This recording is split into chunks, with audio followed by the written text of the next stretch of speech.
Ito ang Presidential Broadcast Service. Radyo Pilipinas. Radyo Publiko ng Bagong Pilipinas para sa Bagong Pilipino. Naghahatid ng mahahalagang balita at impormasyon na uugnay ng pamahalaan sa sambayanan. Tulay sa himpapawi ng serbisyo publiko. Radyo Pilipinas. Radyo Publiko. Ang boses ng Pangulo. Sa Iloilo, Radyo Pilipinas. 585 AM. Oras sa Radyo Pilipinas, alas 9:05.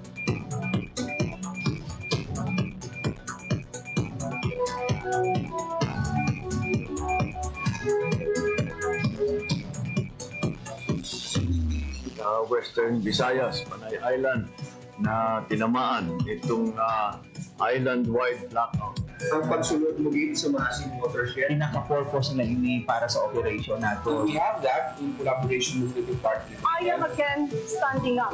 Mapigtahan ang nila freedom of expression. Office of Civil Defense naman po. Balita, issue, kag iban pa. Diri sa Radyo Pilipinas. Radyo Publiko.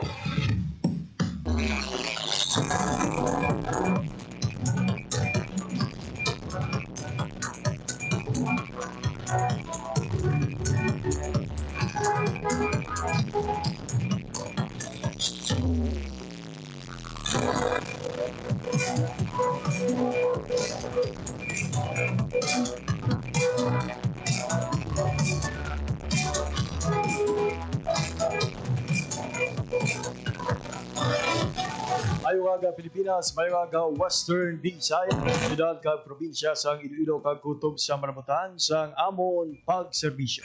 Ang gaban nga bahin sang kalibutan naghatag kami sang katahuran. Mayong aga, good morning sa inyong tanan. Kabiyan, welcome sa isa namang edisyon sang pagparagad sang programa Balita, Issue kag iban pa. Sa kita karon sang Lunes, Mayo 19, tuwing 2025.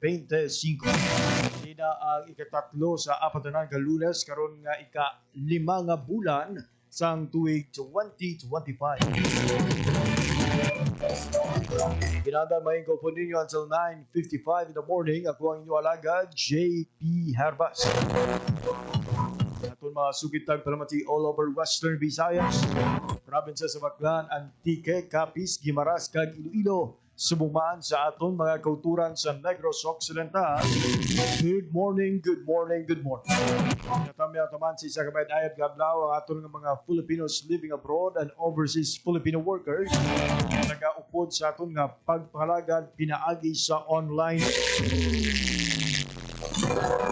Yes, mabiyan kami ang Innovatel Live sa 585 kHz sa lisuan sang inyong radyo. Sumumaan sa ating official Facebook page, ang Radyo Pilipinas Iloilo.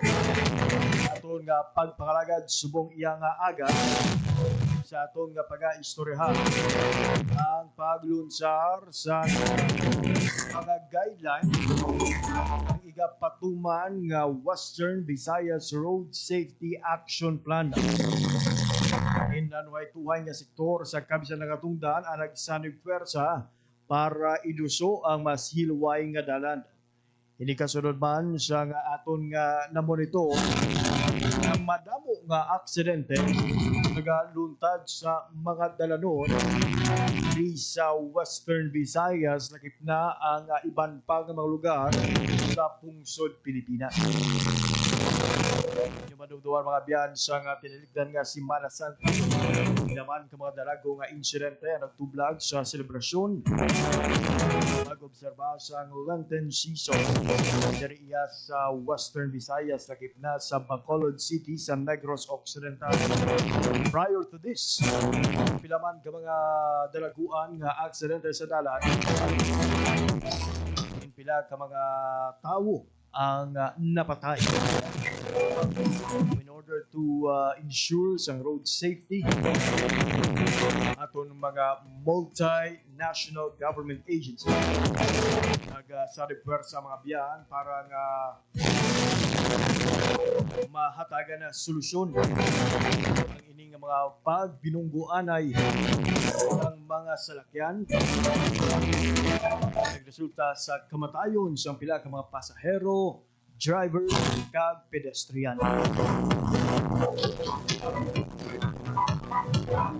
Ang aton nga igapabati mga biyado sa hindi lamang madugay. Gaya naton nga ma-interview si Engineer Ray Adrian Makalalag sa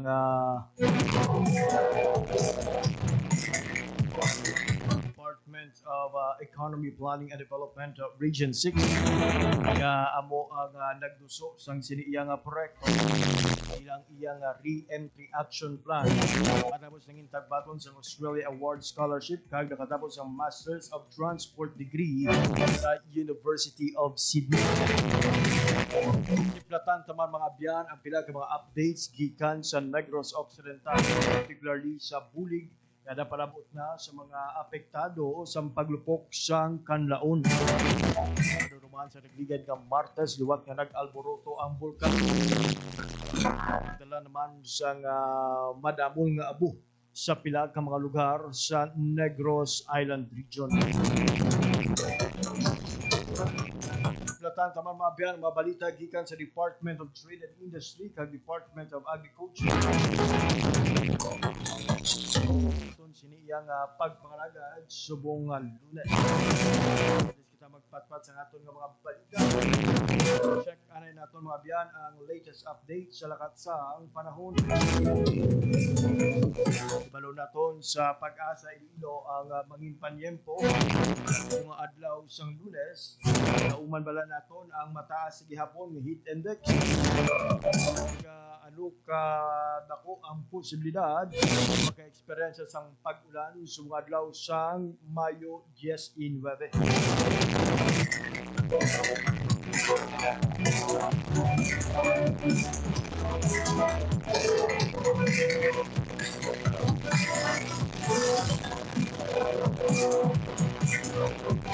Para sa Radyo Pilipinas, alas 9:11 sa aga. Radyo Pilipinas. Sining oras magakuha kita sa latest update sa katsang panahon. Kaupo natin sa piyak na linya, we have Engineer John Baron sang DOST Pag-asa. Sir John, good morning. Yes, sir. Good morning. Kag sa aton man mga pagkakamasi, latest weather update natin sa adlaw sang Monday, May 19, 2025. Based on the latest nga update, alam kita mag-monitor ng LPA or pag-susunod or sa Basang Par. Ang Intertropical Convergence Zone or ITCZ ang padayon nga nag-epekto sa may Mindanao at Palawan, while the easterlies is still affecting the rest of the country. Kung sa sining nga sistema dito sa western Visayas, generally fair weather kita sa buong adlaw. Pero may mga tsansa sa mga isolated na mapagulan pangalat kag panagod gabi na kita hapon kag sa gabihon dala ini sa easterlies. Ang inaton diri sa western Visayas, mahina tugtog na dan sa direksyon ng Sidlangan tugtog pamiyan ng Sidlangan na may magadala ng panay tugtog Sidlangan sa mga balod sa aton kadagatan. Forecast temperature na doon 27 to 33 degrees Celsius. Ang adlaw nagbutlak 5:27 kinatang aga magatono din 6:06 kapan sa hapon. Forecast na maximum heat index na doon pwede siya maglabot sa 42 degrees Celsius. At ikaw na doon 43 degrees Celsius no? Under na sa itong danger level categories. Possible na siya makatugas ang heat exhaustion kaya heat cramps kaya kung padayan kita nga nagbulag sa hitan. Especially sa auto pag sa early afternoon na nako na siya nga chance makatuga na siya sa heat stroke. So make sure din nga may dala kita balon nga panangga, kaluman or payong. Especially kung malaktan kita sa auto or sa early afternoon. Inom kita mga tubig as much as possible. Susukan kita sa mamagaan nga bayo. And kung pwede lang ang buhaton mo luground sa auto kag sa hapon i-schedule na lang sa early morning or late afternoon kung sabihin manubo ang aton nga temperatura o manubo ang aton nga heat index. May atong latest weather update. Ako si John Baron. Ito ang latest weather updates and as always, stay safe out there. Sir John, you mentioned na sa possible heat index naton sa Iloilo City, but may we know, kamusta naman ang forecasted heat index naton sa ibang pang lugar sa Western Visayas? Yes sir, actually ang value sa aton heat index sa iba naton nga station or sa ibang nga lugar naton, actually wala man siya naglayo. Sa City, 41 sa ang aton nga forecast ng index pwede siya maglabot sa 41 degrees Celsius. Actually, ang sa Mambusaw natin, same man sa 41 degrees Celsius, kag sa Dumangas sa 42 degrees Celsius. Actually, take note natin, sir, ang inang value sa aton nga no forecasted nga maximum humidity index hindi mo siya actually nga amo ginang ma-record nato no bali forecast na siya, so that doesn't mean nga amo ginang ma-record naton. Pwede na siya pwede na siya magsaka sa value nga ginatag naton, pero hindi na siya maglayo no sa let's say sa 42 degrees Celsius nga forecast naton sililo, so hindi na siya maglayo. Pwede na siya magnubo, pwede na siya magsaka, pero hindi na siya maglayo. Sir John Talalupang, we are already more than half of May, pero sige po, mainit ang panimpo sa una na anda nato na mga muling inadlaw, no, na umpisa na sa tigululan. Shall we expect na ining mapaang kagamainit nga panimpo will continue until the end of May? Sorry, sir. Shall we expect, sir, na sa mga masunod nga inadlaw, mangin mainit pagit o kung kaangay sa mga tinalikdan ng mga tinuig? Amat-amat na kita makabatsyag sa pag-ulan sa mga masunod ng may nadlaw? Well, sa for the next coming days, expect po na ito nga same weather condition kita, generally fair weather, tapos mga chances ang mga pag-ulan, rain showers or thunderstorms nga posible sa hapon or sa gabi. In terms naman siguro sa rainy season naton, tapos buong wala pa nato wala pa na kay mo usually kung mag-declare kita sa rainy season, kinanglan may mga criteria na siya. Kinanglan na kinanglan na naton ma-met. So subong hindi pa actually wala pa ta criteria gid nga na-meet, so manang hindi pa naton ma-declare gid nga rainy season, pero may indication nga papalapit na kita sa rainy season naton kay ang kadahapon or kada gabi may mga areas na kita nga do permigit ginaulan.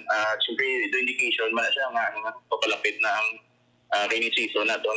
Bagay naman kita may nasa May 19 na kita. Usually ang aton nga rainy season nag-start na siya, it's either sa start ng June or patapos ng May. So lapit na lang siya. Bro, pwede kumambal na lapit na kita sa rainy season naton. Pero in terms siguro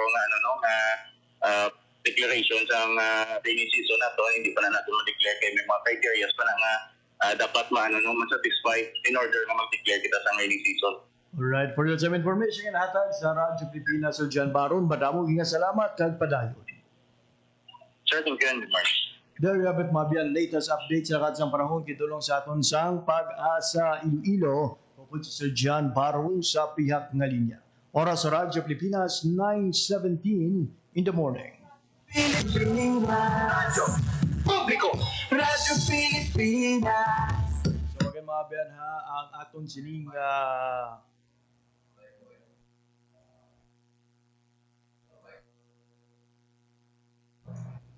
again sa aton sining mga kauturan ha, subong adlaw sang Lunes, ini ang forecasted mga biyan bud sa Euron, hindi posible lang heat index. It could be higher than this or lower than this, pero according sa Pag-asa, posible nga magdangat sa 41 degrees Celsius ang heat index sa bahin sang Rojas City kag Mambusaw Capiz, samtang diri sa Iloilo City kag Dumanga sa Iloilo ang heat index posible magdangat mga biyan sa 42 degrees Celsius.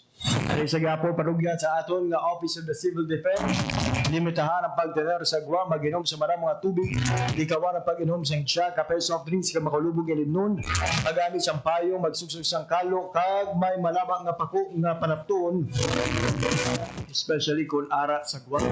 Nagplanuhan ang paghimo sang aktibidades sa aga ukon sa hapon, nga oras kung sariin mas mabugnaw ang panahon. So subong iyang panyempo mga bendo, alas 7 pa lang, patsaga mo daw alas 10 na ang kainit. Magbugnaw mga around 5 to 6 7 do batsagan mo na ang kapaan. Same thing, no? Alas 4 kung kaisa, tugtog alas 5. Expect mo nga medyo mabulubugnaw na, pero bangod sa tuman nga heat index, ga-extend pa kung kaisa. ang kapaang sang panim. Sa aton nga mga commuters, nga mga drivers, construction workers, mga mangunguma, street vendors, kag sa tanan nga mga nagatrabaho nga kinahanglan nga magtiner sa gwa. Kabaya nga limitahan gid ang pagtiner ninyo kung hindi gid mapaiwan ang inumbig sa bastante nga tubig ag magamit sang payong magsuksok sang kalo kag may malaba nga pako nga parapton kun ara sa gwa. Oras sa Radyo Pilipinas alas 9:20 na sa aga. Kung pagpanumalik mga biyahan, magakuha kita sa balita gikan sa DSWD. Iangot sa ila sini nga ginpalabot ng mga bulig sa mga kauturan naton nga apektado sang paglupok sang bulkan Kalaon sa Negros Occidental. Ikagban pa ng mga impormasyon pagkatapos lamang isang pila ka pahanundo. This is a public service announcement. Isang paalala mula sa National Telecommunications Commission, National Capital Region o NTC-NCR. Ang kanilang Oplan Contra Text Scams. Oplan Contra Text Scams. Binabalaan ng publiko na sakaling kayo ay makatanggap ng kakaibang text messages sa mga di kilalang numero o di kaya ay mga text messages na may kahina-hinalang mga link. Huwag pansinin, huwag pindutin, huwag i-click ang link. Huwag i-click ang link. Ipagbigay alam agad sa NTC website ntc.gov.ph o kaya sumulat sa kanilang email na contratextcam@gmail.com. Sa mga panahong ito, huwag padaya, maging wais na madla. Makibahagi sa Oplan Contra Text Scam. This is a public service announcement. Public service announcement from PBS, Presidential Broadcast Service, and Radyo Pilipinas.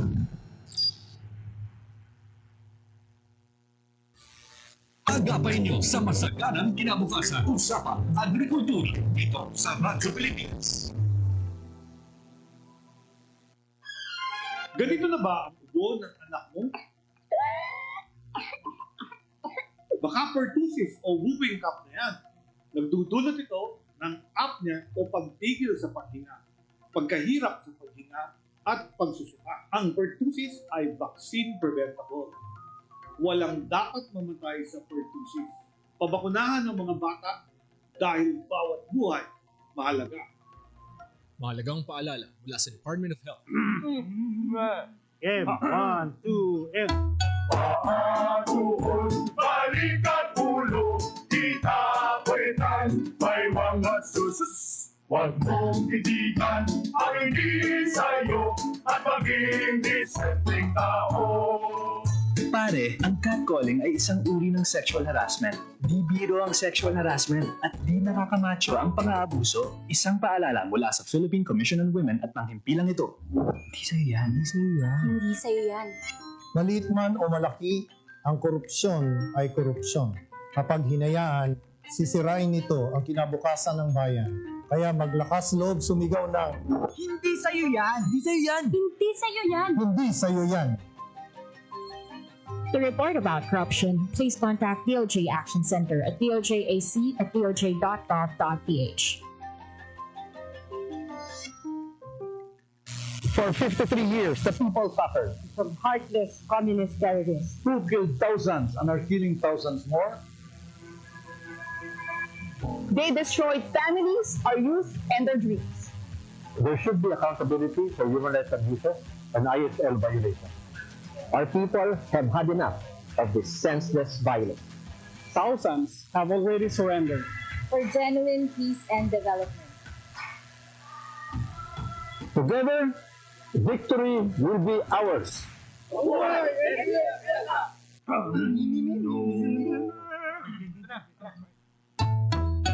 Ang sumitsit ay pangmanghang, ang sumipol ay panghunghang, ang babae sa lansangan, huwag iritang kundi galang. Pare, ang catcalling ay isang uri ng sexual harassment. Di biro ang sexual harassment at di nakakamacho ang pang-aabuso. Huwag iritang kundi galang. Isang paalala mula sa Philippine Commission on Women at panghimpilang ito. Isang gabi, pauwi na sina Daisy at Eric galing sa sine. Eric, saan pa tayo pupunta? Gabi na. Uwi na tayo. Bakit? Anniversary natin ngayon. Tsaka sundali lang naman tayo sa motel eh. Ang kulit mo naman eh. Sinasabi ko na sa'yo na hindi pa ako handang makipag-sex. Tsaka paano kung mabuntis ako? Sus naman, ako bahala. Sumama ka na sa akin. Kung mahal mo ako, patutunayan mo. Anong gagawin ko? Mahal ko siya pero ayoko pa talaga eh. Basta. Ano? Halika na. Sabi ko na sa'yo, ako bahala. Eric, sa kanilang natin gawin to. Palagay ko, hindi pa talaga itong tamang panahon. At kung ako naman ang mahal mo, makapag-ihintay ka, di ba? Isipin ang kapakanan, plano ang kinabukasan, abutin ang ninanais, hindi kailangang magtiis. Isang mapagpalayang mensahe hatid sa inyo ng Sentrong Sigla, Angat Pinoy 2004 at ng himpilang ito sa pakikipag-ugnayan sa Women's Media Circle Foundation. Oras sa Radyo Pilipinas, alas 9:25 na sa aga. Sige po nagpamati ka mo sa pagparagad sa programa Balita, Issue, Kagiban pa. Radyo Pilipinas. Radyo Publiko. Radyo Pilipinas.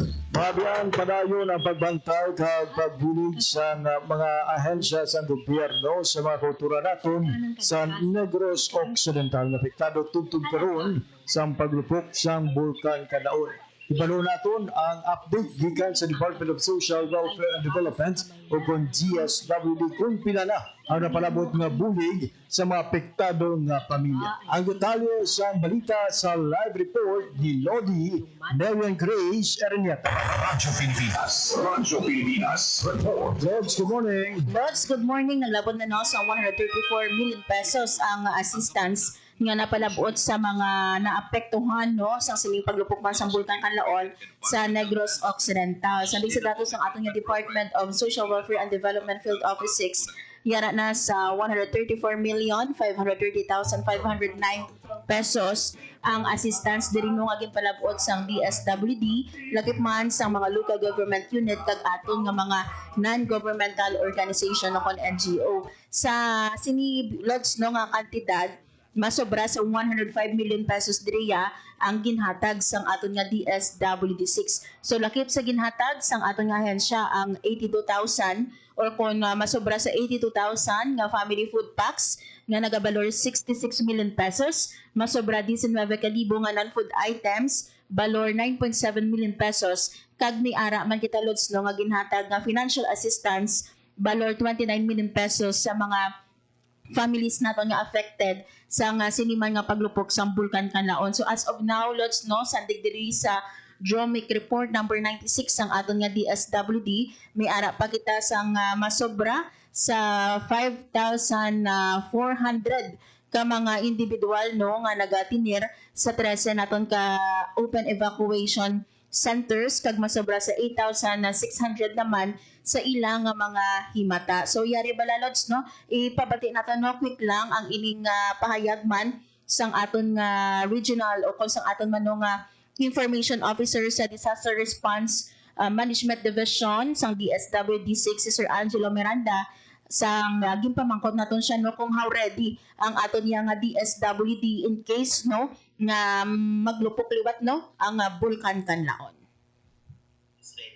Our very naman nga gina-assure its public na ready natin stockpile ang atong assistance as much as possible. Of course, we don't want man nga with kami na pangabay na mag-escalate pa further ang situation sa Kaloocan Volcano. But then again, the case of District of 6 headed by our Regional Director Arvin Oraso together with our Disaster Response Management Division nag-dedicated dito continuous ang pag-monitor check-in natin kung ano pang further assistance ang provide kag ipa-provide and also aton nga needed pang assistance na ipahatag sa mga affected kung nag-sige-sige atong monitor sa mga LGUs kung ano pang ilanit, kung pila ang affected, kung pila ang mga displaced para natin mag-base pa ng mga assistance or services sila we can assure that using different government is ready to organize services as needed.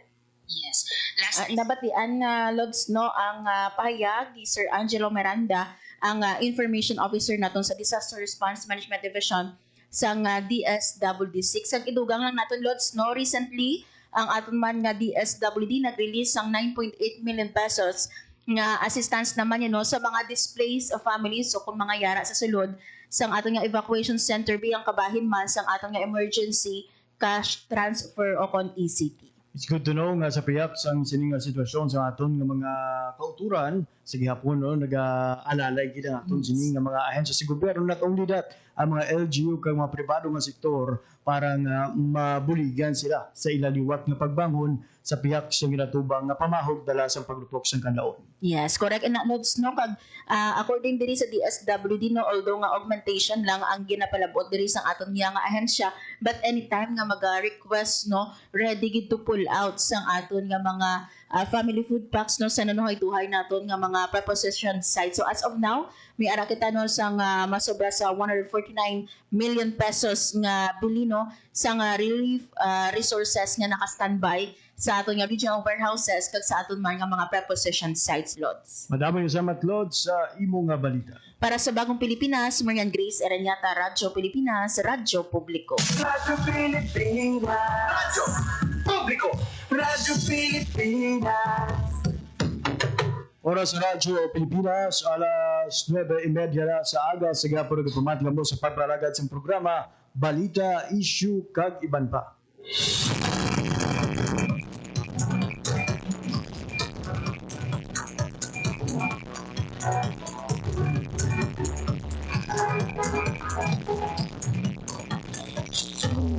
Abiyan formal na nga ginbuksan sa probinsya sang Guimaras ang ila sini tuigan nga Manggahan Festival. Sa nagiga Biyernes ginhiwat ng much awaited nga opening ceremony sa Manggahan Festival. Kadaga pasundaya mga biyan sa bugana nga supply sang world-renowned mangoes. Ang imbukada isa ka selebrasyon nga nag-highlight sang crowd favorite nga mango eats all you can kag nagatanyag sa mga manamit kag saborosong nga paho nga ginadagsa naman sa lokal ng mga muluong turista. Ini ang maglawig mga biyang until May 25. Gani gining bitagid sa aton sini nga mga provincial government of Negros of Guimaras kag sumuman sa Department of Agriculture, Western Visayas, Department of Trade and Industry kag iban pa nga mga ahensya sa gobyerno ang tanan nga magbisita, mag-upod sa selebrasyon sa probinsya kadungan sang ilang pagsaulog sang tuigan nga Provincehood Anniversary. Samtang sa iban pagig nga balita, malapit 50 katag pasagpog gikan sa 17 ka banwa sa kapis ang nagtipon sa Provincial Agricultural Stakeholders Forum sang sining karon lang gihiwat sa Pontevedra. Ang nasambit nga event mga biyalang gintambungan sa mga municipal agriculture officers, mga tiglawas gikan sa mga attached agencies ang mga key agricultural bureaus.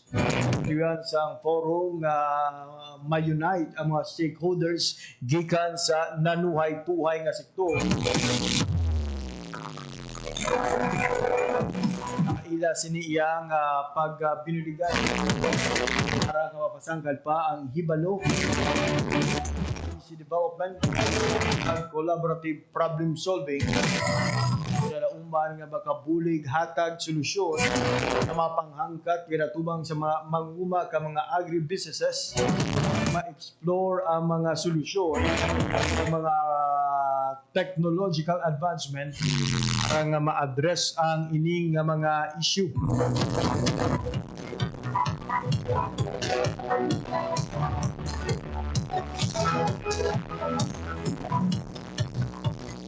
Guardian Amorsolo, project leader sa Department of Agriculture Western Visayas, kaya sining pagpresenta sa mga resulta sa participatory varietal selection inihiwat sa probinsya.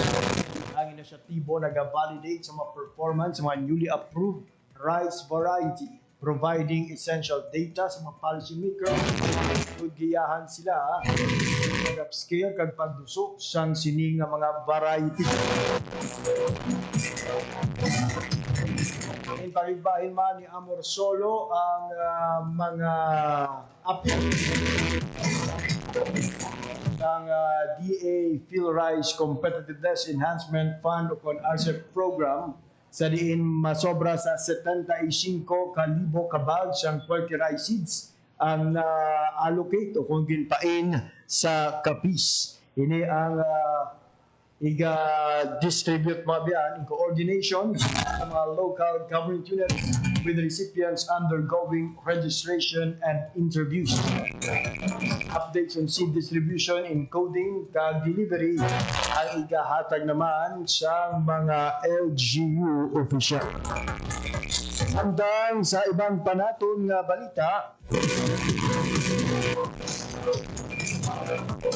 kining karon lamang biya nagsanibersa ang mga ahensya sa gobyerno kag subong man akadin at iban pa nga mga sektor sa Western Visayas para sa pagpatuman sang Link for All kung ang ligtas na kalsada for all project na ginaduso sang Department of Economy, Planning and Development o kung DepDev Region 6.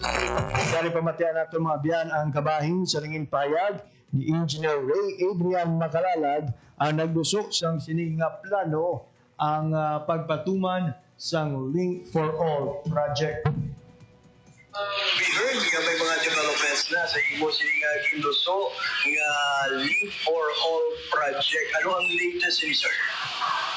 Yes, so ang Link for All project na nino, nag-start din siya sa January pa, ang pag-propose, kag pinagin mo na asa siya sa Regional Development Council sa March 21, kag sa na-issue na ang Resolution number 8, Series of 2025, nag-come up man kami sa Department of Economy, Planning and Development sa iyang pilot implementation guidelines. Kag ang mga guidelines ang magiging blueprint namon sa strategy sa pag-formulate sa aton nga Western Visayas Road Safety Action Plan nga isa sa pinakauna siguro man nga regional level nga road safety action plan diri sa Pusod, Pilipinas. Ano ang ginalauman natin sir following sang sining pagsugod sang ining action plan naton for road safety? So, considering gina-celebrate it, no, actually this week, no, Global Road Safety Month na iya nga ginapangunahan sa United Nations. At the same time, ang bilog yung bulan sa Mayo is actually the Road Safety Month. Yan, naman sa isa kang presidential proclamation sa una pa. Sa Link for All nato actually was i-discuss na rin siya sa siling semana sa ato yung mga regional agency members kag gin-recognize man namon ang iba nga nag-step up yung mga entities ini siya for example ang unang gid is ang Iloilo Business Club na nag-promisa nga magbulig sa aton sa capacity building activities kag ang aton man nga mga fellow man government na Department of Health, Western Visayas Center for Health Development nga man sang validation nga meeting sa preliminary sa aton nga road safety action plan. So madamo ini siya actually nga mga activities kita gina-look forward kay subong na tipo na nato ang mga ahensya kag from paper lang magiging na ni siya magiging tangible na ni siya mga meetings, tangible na mga road safety nga awareness activities kag namin ini siya involved hindi lang ang government but the private sector as well kag ina-target man namon ang mga miyembro sa akademya sa mga youth kag professional organizations. Sir, right after the ceremonial signing of MOUs, ano pa ang mga nabiling aktibidad para sa pagpatuman sa sining proyekto or sa sining programa ang Link for All? Oo. So, ang Iloilo Business Club pa sa ilang capacity building yung sponsor, baligid, siya naton. May arak kita sa naman ang ina-consider man siya nga world-class nga capacity building activity nga online learning via sa Youth for Road Safety nga academy. And ang nga Youth for Road Safety Academy or shortcut na Yours Academy, maghahatag ni sila siyang 3 ka modules na online kag ang aton ini nga modules pagakuhaon ini sa aton nga mga target nga youth beneficiaries coming from, of course, from the government, coming from the private sector, kag sa aton man nga mga bulatuan dahil sa Western Visayas. Ang aton nga target is June nato ni siya ma-implemental.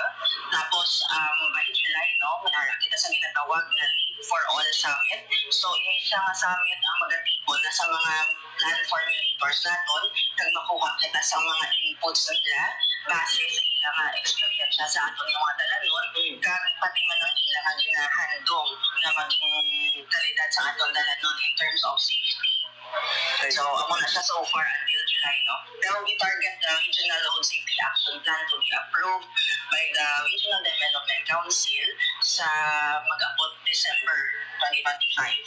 And sa doon natin ginalauman ang full implementation sa sining Link for All program, Sir Ray. So, bale, si Link for All ni naton nga project is actually technically subong is on the move na siya because ang target deliverables ni naton is ang pinakauna na road safety action plan sa Region 6. Kag at the same time, may araman kita, kami na naging bali sa Department of Economic Planning and Development nga nagakam up kami sa Sub-National Road Safety Action Planning Manual nga target man namon nga matapos sa katapusan sang tuig kag para ang iba naman nga rehiyon sa Pilipinas mag-replicate sa atong nga ginobadiri. May move na karon sir nga i-replicate na ini sa punsod or tapuso na ang pagpatuman sini before the motion kumbaga sa iban man nga mga rehiyon. So far, may mga informal conversations lang kita na people man among man sa mga fellow kung ano mga road safety advocates hindi pa man siya necessarily nga sa government man sa mga or sa LGU sa ibang mga lugar but I've heard interest man sa Negros Island region to sila kita na una kasi siyempre neighbor man sila naton kag in fact siyempre ang Bacolod ng Negros Public mas ang agency sa una tapos may man sa interest ka nakuha kita from Calabarzon and also Zamboanga Peninsula sa Region 9 so interest pa man na sila nga informal hindi pa man na siya sila na officially nga ilang RDC ang naghambal but I am in talks with some people man who have some influence dito na maka-work on that. So yung imo sining reaction or mensahe kati ang ining plano or kung proyekto do ginabi-abi gid siyang nanoy tunghay nga sektor. Oo, actually, kung ano lang yan, overwhelmed ako, kaya hindi man ako pati nga ang suporta, bala nga damo sa interesado nga mag-bullying. Dili man mismo, I mean, like, for just the past few days since we launched it and since nagbuha siya sa social media nga may mga guidelines na, may mga nagapalapit man sa aton nga mga private man nga sector groups, nga, anong kulang, anong pwede naman mabullying. So, it's a matter of siguro nga start kita sa flame, kag dahil subong may mga nagapalapit na to give the fire burning para na yung first natong road safety action plan. And hopefully lang ito nga ang interest, hindi lang siya itungod nga sinigabulan road safety month, but hopefully masigi-sigi ni siya ang atong kay we will not stop man to keep the message going kinala naton sa safe nga mga dalanon. I mean, kita naman ang mga nagtalatabo in this recent months lang, grabe kita itong mga nagtalatabo. Sorry, bago bilang pa natapos ang eleksyon, ang gadungan sino of course is the change in policy direction sa pila ka mga LGU sa atong sining rehiyon. Ano ang appeal naton sa mga bagong daog ng mga matag-as ka opisyal sa nanoy tuhay nga kapanuhanan kag probinsya sa Western Visayas? So, siguro ako nga maging statement is more of the personal side, not the one I'm representing dito, ayan siya. But what I can say is siguro it's a new way siguro of doing a legacy or making a name for yourself as a leader na may mga new things na nga ginaubra. Hindi lang theory ang makita na sa tao but rather on the things naman nga nakatabo ang mga aksidente sa dalanon. Pero what are we doing? So hopefully ang pag-support naman sa aton yung mga newly elected officials, makita naton kay in fact ang mga provincial governments kag ang urbanized Manila City, nalaman na din sila sa atong special planning committee na mag-formulate sa road safety action plan.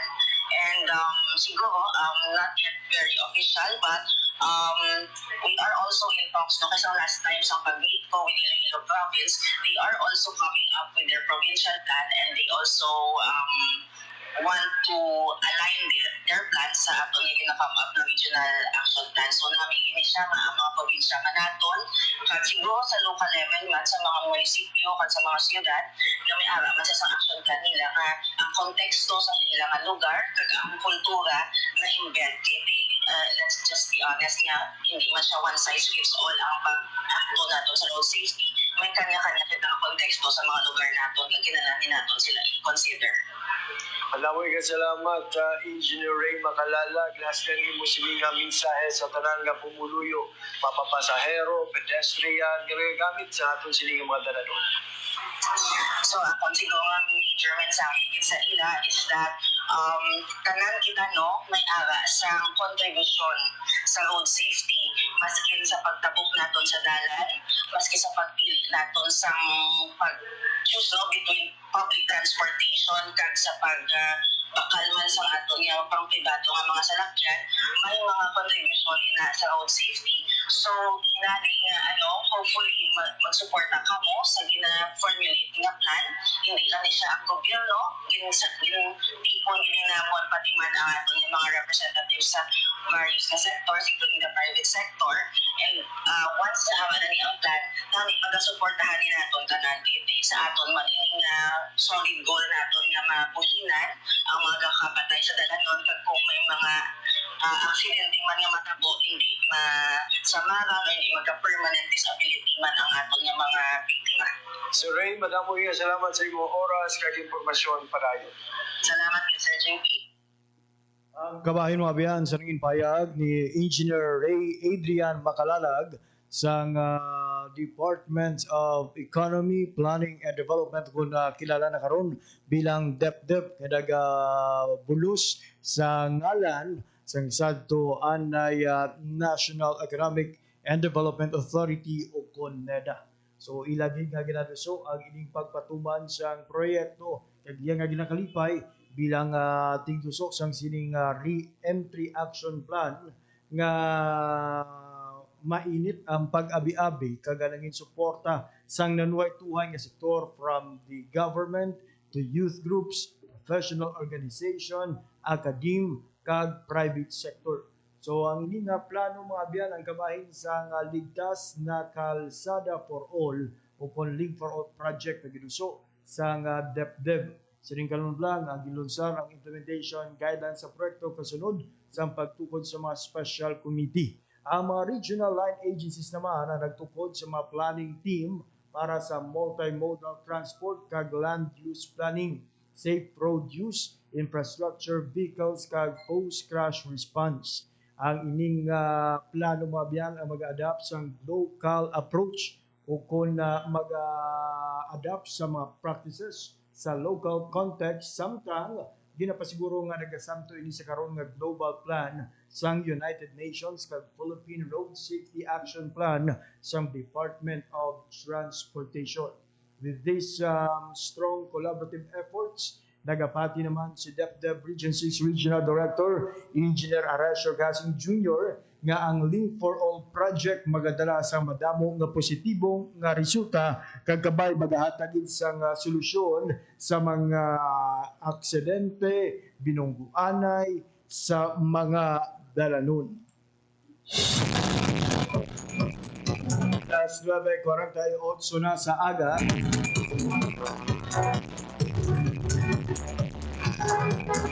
Nagyapon nag-aapaman ka mo mga biyan sa pagpangalagad sa programa Balita, Issue, kag iba pa.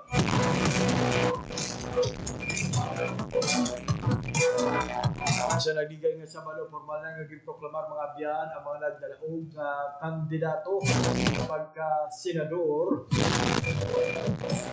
bago lamang natapos nga hatol ng Bayan 2025.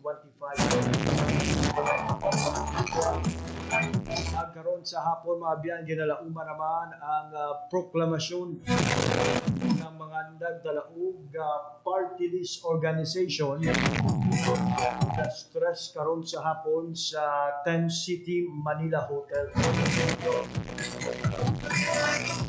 For Senator-elect Kiko Pangilinan dun sa present sa nasambit iyang proklamasyon. Kasi nagpangibabaw ng mga senador na pag-ugi lamang natapos nga piniliay. Sa response mga biyang ginatag ni Senator Kiko Pangilinan ang reason sa iya sining absent o ang iyang pagpadulong sa Estados Unidos para magtambong sa graduation sa iyang aba. For the other senatorial candidates mga biyan, dun sa present sila sa siniyang eleksyon. Nalakipan na number 1 senator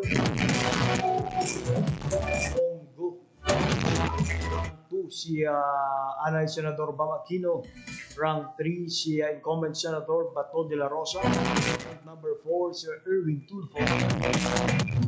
Number 6 si Rodante Marcoleta. Number 7 si Ping Lacson. Number 8 si Tito Soto.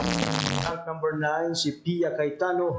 Rank number 10 si Camille Villar. Rank number 11 si Lito Lapid. Kag rank number 12 si Amy Marcos. So ina ang langin resulta mga biyan ng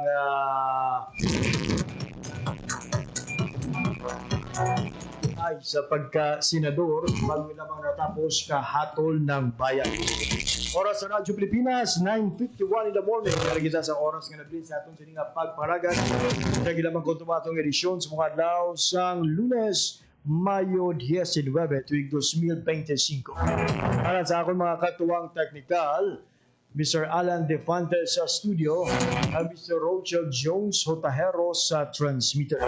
Muna marang inyo na ginalagad, JP Herbas, maraming salamat sa inyong pagpamati. Maayong aga, Pilipinas.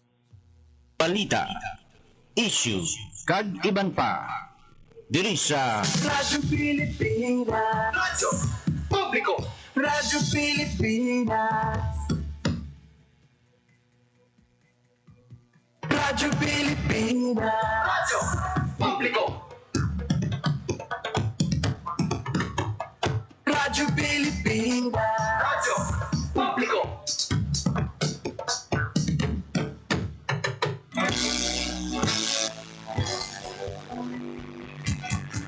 Mahalagang mga balita, napapanahong impormasyon. Kami ang inyong gabay pag may bagyo at sakuna. Serbisyo ng gobyerno kapag may nangangailangan. Mga proyekto ng Pangulo, damang-dama ang pagmamahal niya. Tulay ng mga hinaing, ang problema ng bayan ating lulutasin. Tulay sa himpapawid, tulay ng pagbabago. Radyo Pilipinas, ng bagong Pilipinas. Radyo Pilipinas, ng bagong Pilipino. Mga proyekto ng Pangulo, damang-dama ang pagmamahal niya. Radyo Pilipinas, ang boses ng Pangulo.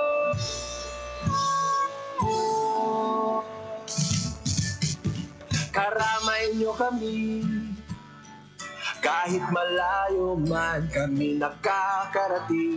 OFW magsasaka, buhay ay iba't iba, san mang lugar ng bansa natin. Tulay ng mga hinaing, ang problema ng bayan ating lulutasin.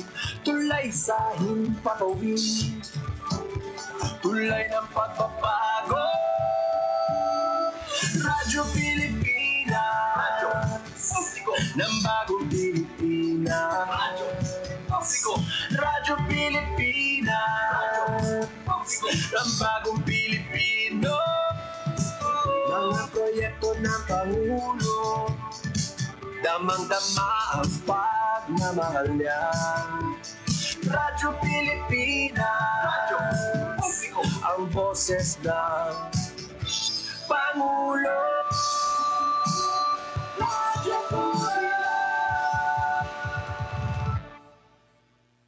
Radyo Pilipinas, radyo publiko, Radyo Pilipinas,